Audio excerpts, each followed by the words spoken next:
ओम नमः शिवाय। मैं हूं ज्योतिष पंडित दीपक दुबे और आपके साथ इस सप्ताह का राशिफल लेकर आया हूं। 30 जनवरी से लेकर 5 फरवरी तक के लिए। विलंब हो गया है क्योंकि यहाँ थोड़ा आपको पता है कि मैं इस समय आया हुआ हूँ अपने गाजीपुर अपने आश्रम पे, और यहाँ काम चल रहा है। 2 तारीख को 2 या 3 को दिल्ली पहुँचूंगा इस सप्ताह के अंत में। तो थोड़ा यहाँ संसाधनों की भी थोड़ी समस्या रहती है, इस कारण अभी सब व्यवस्था चल रही है तो विलम्ब हो जा रहा है, और इसी कारण कई कुछ कुंडलियों में भी विलम्ब हो रहा है, कुछ काम में भी थोड़ी डिस्टरबेंस है, कई तरह का काम है, तो आप समझ सकते हैं इसको। और किसी का अनुष्ठान चल रहा है तो माँ भगवती का आशीर्वाद आप लोग लें। यहीं से बैठकर आप लोगों को राशिफल दे रहा हूँ। हनुमान जी विराजमान है साथ में, हमारे दाहिनी तरफ माँ भगवती और इधर हनुमान जी जो हैं वो विराजमान हैं। तो इनके साथ जो है इनके आशीर्वाद से और इनकी प्रेरणा से आप लोगों को राशिफल दे रहा हूं। आप लोगों का समय शुभ हो इस भाव से। नए दर्शकों को बता दूं कि मेरा राशिफल जो होता है लग्न पर आधारित होता है, और इसको चंद्र राशि, नामाक्षर, नंबर, ये सब पे इसको आधारित ना माने और बेहद सामान्य होता है। इसको आपको चाहिए कभी भी अंतिम ना माने। कोई विशेष कार्य हो, कोई विशेष प्रयोजन हो तो आपको चाहिए कि आप अपनी कुंडली का विश्लेषण कराकर तभी निष्कर्ष पर पहुंचे। बात करते हैं राशियों की, क्या रहेगा। शुक्र उच्च राशि में आया हुआ है। विस्तार से चर्चा एक आध हफ्ते बाद इस पर करूंगा, लेकिन अभी राशिफल में मैंने उसको लेने का प्रयास किया है। शुक्र को लेते हुए मैंने राशिफल बताया है। शुक्र और मंगल की युति है मीन राशि में, तो इसको लेते हुए मैं बता रहा हूं कि किस प्रकार का प्रभाव आप सभी के ऊपर पड़ेगा। मेष वालों की सबसे पहले बात करते हैं। अगर देखा जाए तो सुख सुविधाओं पर इस समय खूब व्यय करेंगे। खोजने की प्रवृत्ति बहुत हावी रहेगी। सलाह इस समय बहुत अच्छा आप देंगे लोगों को। सुख में कुछ कमी महसूस करेंगे, विशेष करके सप्ताह के प्रारंभ में कहीं घूमने फिरने का अवसर आपके लिए रहेगा। भाग्य बहुत प्रबल नहीं है, इसलिए कोई जोखिम भरा काम आपको नहीं करना चाहिए। अब वृषभ वालों के लिए देखा जाए तो इस समय आय में वृद्धि के संकेत हैं। बहुत अच्छी वृद्धि हो सकती है। परिश्रम का खूब परिणाम आपको मिलेगा। बौद्धिक क्षमता बेहतर इस समय रहेगी और कार्य व्यापार के लिए भी यह समय बहुत अच्छा है।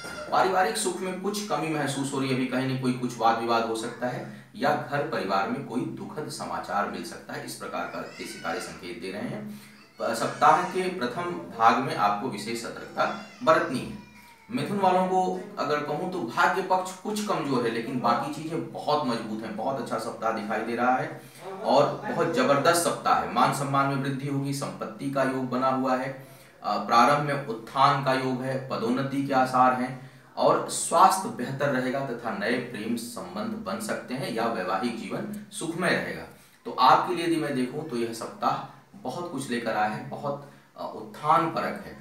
प्रारंभ में थोड़ी भाग्य जो है उतने आपके साथ नहीं रहने वाली है, तो वहां थोड़ी आपको धैर्य रखने की आवश्यकता होगी, लेकिन उसके बाद बहुत अच्छा सप्ताह है, इसका आपको लाभ उठाना चाहिए। कर्क वालों की बात करूं तो भाई बहुत सावधानी रखनी है, विशेष करके मध्य तक सप्ताह के। कोई अप्रिय घटना घट सकती है। समय बहुत अनुकूल नहीं है। हर मामले में सावधानी बरतें। विशेष करके गहरे पानी, आग, दोनों से दूरी बनाइए। और किसी वाद विवाद या किसी घटना दुर्घटना में फंसने का भी संकेत बन रहा है, थोड़ा आपको सतर्क रहना है। सप्ताह के मध्य के बाद ही कुछ सितारे आपके सहयोग में आएंगे।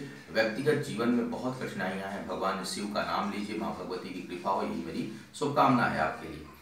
सिंह वालों की यदि मैं बात करूं तो सफलता के लिए संघर्ष का संकेत दे रहा है। सफल अगर आप होना चाहते हैं इस सप्ताह किसी भी काम में तो बहुत संघर्ष और बहुत प्रयास की आवश्यकता है आपके। स्वास्थ्य कुछ कमजोर रहेगा और परिश्रम का परिणाम देर से मिलेगा।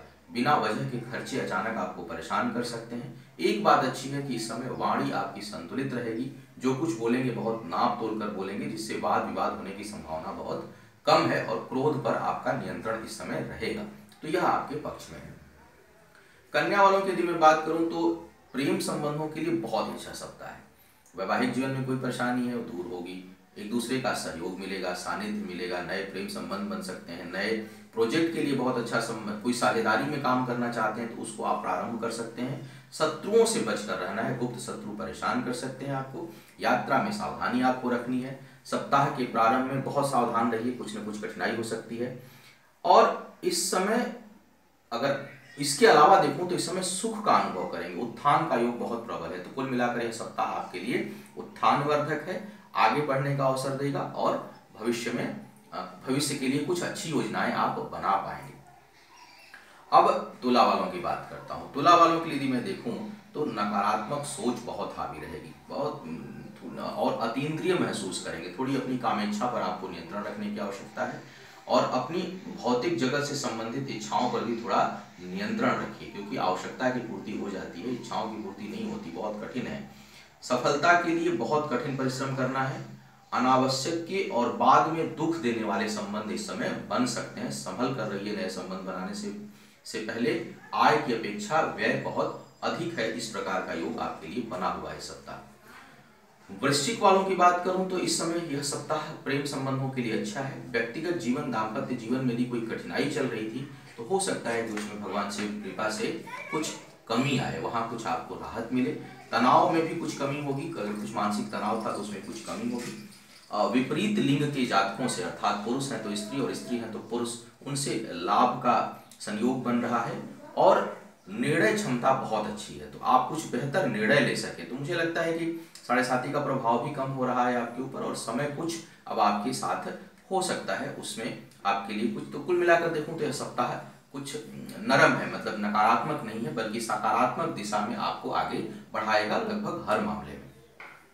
अब बात करते हैं धनु वालों के लिए। धनु वालों के लिए देखिए अजीब सी स्थिति बनेगी। यदि उद्देश्य आपका अच्छा है, नेक है और जन्म कुंडली में गुरु बहुत अच्छा है, तो यह सप्ताह बड़ा कुछ देने वाला है। कुछ सृजन, कुछ अच्छी चीजों की पृष्ठभूमि तैयार होगी, कुछ नींव पड़ेगी, कुछ बड़ा काम करने की योजना बना सकते हैं और उसमें बहुत सफल होंगे।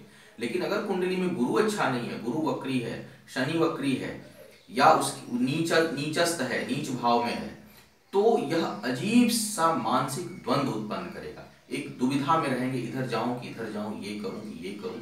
कई लोग अपने कार्य को बदल सकते हैं, कई लोग अपनी दिशा भटक सकते हैं, तो संभल कर रहना होगा। कहूंगा, सलाह दूंगा कि कुंडली का विश्लेषण करा लें यदि कोई विशेष परेशानी चल रही हो तो। बाकी मामलों में यदि मैं देखूं तो पारिवारिक जीवन में बहुत सुख का योग है।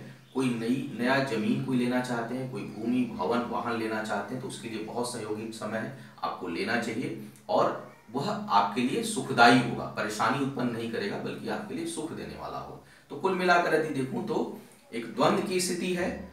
अब डिपेंड करता है कि कुंडली में ग्रहों की स्थिति क्या है, लेकिन शुक्र और मंगल इस समय बहुत प्रबल हैं, तो यदि इनकी दशा अंतर्दशा है तो बड़े सुख का अनुभव करेंगे और प्रेम प्रसंग के लिए बड़ा अच्छा समय है। तो जो नए युवा हैं और उनके लिए कहीं कोई इस समय रिश्ता बनता है तो वह दूरगामी होगा और एक दूसरे के प्रति बड़ा आकर्षण रहेगा और अच्छा भाव उत्पन्न होगा। संपत्ति खरीदने के लिए, निवेश के लिए सप्ताह बहुत अच्छा है। अब बात करते हैं मकर वालों की। मकर वालों के लिए देखूं तो पराक्रम बहुत बढ़िया रहेगा इस समय, मतलब ओज भी है, ताकत भी है, शौर्य भी है और उसमें सहजता भी है, उसमें शालीनता भी है, उसमें सामर्थ्य भी है, उसमें सम्मान भी है। तो बड़ा अद्भुत पराक्रम का योग बनेगा। काम बहुत अच्छा करेंगे, सोच बड़ी सही दिशा में रहेगी, मित्रों का सहयोग मिलेगा, करीबियों का सहयोग मिलेगा और उनके सहयोग से आप बहुत अच्छा काम कर पाएंगे। लेकिन थोड़ा अचानक व्यय का योग बन रहा है, कहीं धन हानि का संकेत हो रहा है, तो थोड़ा कहीं कोई धन के मामले में कोई बड़ा फैसला लेने वाले हैं, थोड़ा सतर्क हो जाएं। वाणी अचानक दूषित हो सकती है, घर में किसी महिला सदस्य के स्वास्थ्य संबंधी कोई समस्या उत्पन्न हो सकती है, तो उसमें आपको ध्यान रखना है। बड़े व्यय से लगातार बचना है क्योंकि बड़े धन हानि का योग है, तो थोड़ा सतर्क होकर के कोई आप निवेश करें। अब कुंभ वालों की बात कर लो। कुंभ वालों के लिए यदि देखा जाए तो इस समय आपके लिए परिश्रम का बहुत अच्छा सप्ताह का 2 दिन छोड़ दीजिए, केवल आज और कल जब मैं राशि फल दे रहा हूं, तो उसके बाद का समय बहुत सार्थक है आपके लिए। परिश्रम जितना करेंगे उसका बहुत अच्छा परिणाम मिलेगा। आध्यात्म की ओर रुचि रहेगी, हो सकता है कुछ अच्छा काम आपके द्वारा हो। जो लोग कुंभ लग्न के हैं और नृत्य, संगीत, कला के किसी भी क्षेत्र में हैं, उनको बहुत सफलता का योग है इस समय। वाणी बहुत प्रभावशाली रहेगी और दूसरों को आप इम्प्रेस कर पाएंगे। बौद्धिक जगत या कला की जगत में जो लोग काम कर रहे हैं उनके लिए नए अवसर उत्पन्न होंगे और आय का जरिया खुलेगा। आय के स्रोत भी इस समय बहुत अधिक बनेंगे और आय के लिए सप्ताह अगर देखूं तो बहुत अच्छा परिणाम आपको देने वाला है। अब बात कर लेते हैं अंतिम लग्न मीन लग्न के बारे में। मीन लग्न वालों के यदि मैं देखूं तो बहुत उत्साह है और बहुत सुख का अनुभव करेंगे।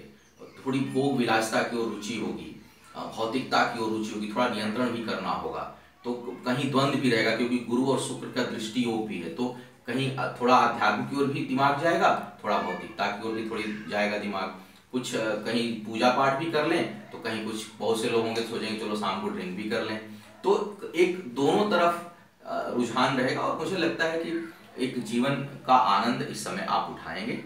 शौर्य पराक्रम अच्छा रहेगा, आनंदित रहेगा मन, बड़े निर्णय ले पाएंगे, काम में इस समय मन लगेगा और मित्रों का सहयोग मिलेगा, प्रेम संबंधों में प्रगाढ़ता आएगी, मान सम्मान का योग बहुत अच्छा है, कहीं से आपको मान और प्रतिष्ठा मिल सकती है। तो कुल मिलाकर देखूं तो बहुत अच्छा सप्ताह है।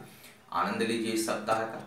आपका आने वाला समय शुभ हो, आयु आरोग्य और ऐश्वर्य की वृद्धि हो, माँ भगवती की कृपा प्राप्त हो। पुनः मुलाकात हुई किसी नए विषय पर, तब तक के लिए मुझे आज्ञा दीजिए। ओम नमः शिवाय।